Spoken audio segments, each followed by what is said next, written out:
and this person is coming to address us. What fedi koni wo bullet we no dey ka oba wie koni wonu, so that we will move on and move forward in life. Let's kindly appreciate with a round of applause as we welcome to the podium Dr. Wanda Brew to give us a motivation speech. Oh, put your hands together for her as she comes.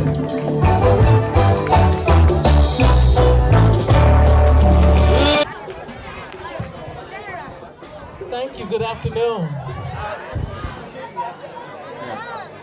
I am Dr. Wanda Evans Brewer. I prefer to be called Dr. Wanda. I am a member of this community. I've been here with my daughter for actually 4 years. Okay?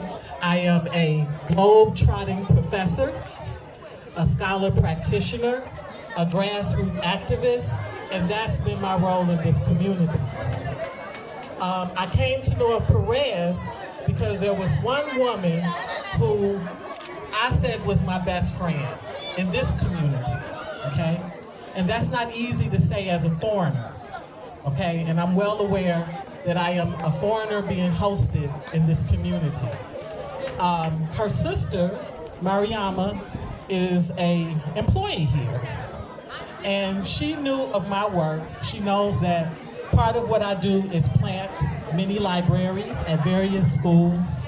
I do that for free because I believe in literacy.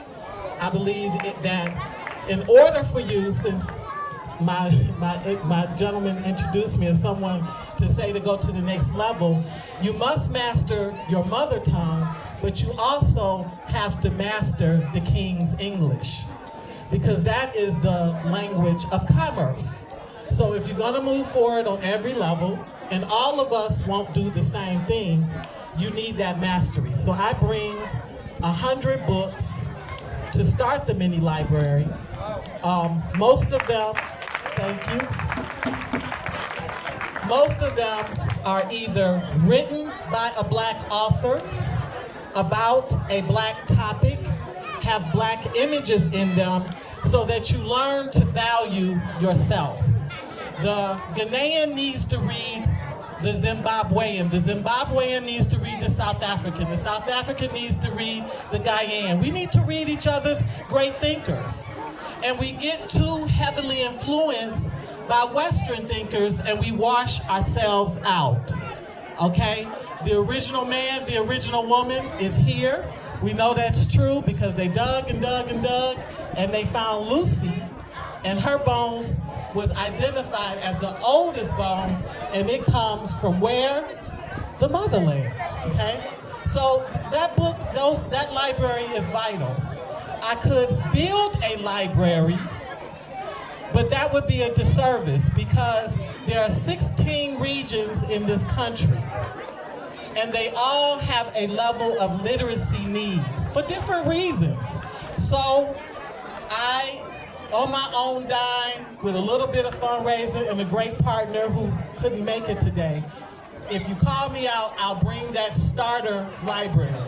And Mariama called me out to Perez, and I started them with their first 100 books. Now the deal is, because I'm a stakeholder, and all of you parents and community leaders need to be a stakeholder. That means you hold a deeper interest in your children, whether it came from your womb or not, because you know they ultimately will lead us, right?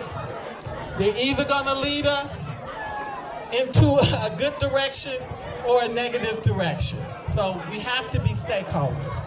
So I invest that library believing that somebody, child in that room is about to set us off into the direction of greatness, okay?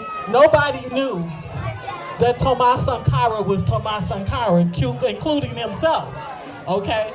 Nobody knew that Mandela was Mandela. We don't know who will stand out and be great among us, so it is vital that we invest, that we be the greatest stakeholders and investors in the community. So I'm not Ghanaian, and it doesn't matter.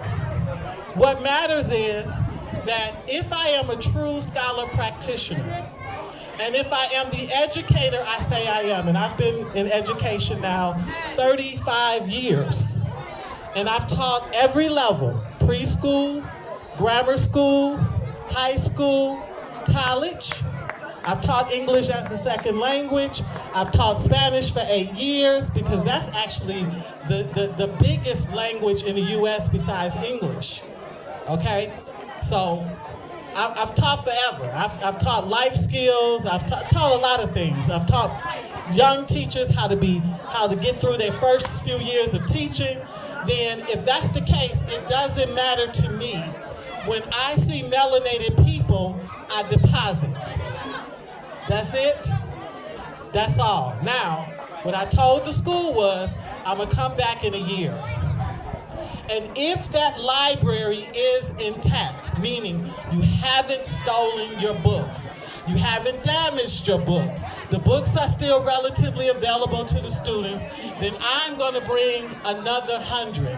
And we will do this until the school has its own library.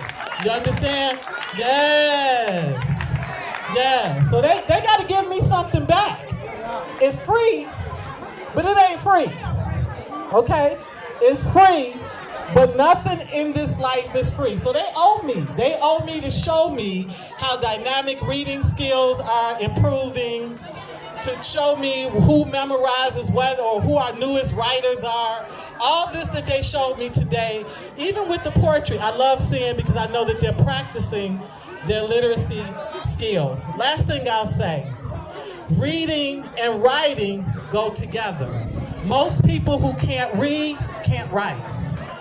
I don't care how well they speak. If you cannot read, most likely you cannot write. And I will tell you, the secrets to the next level is in the writing.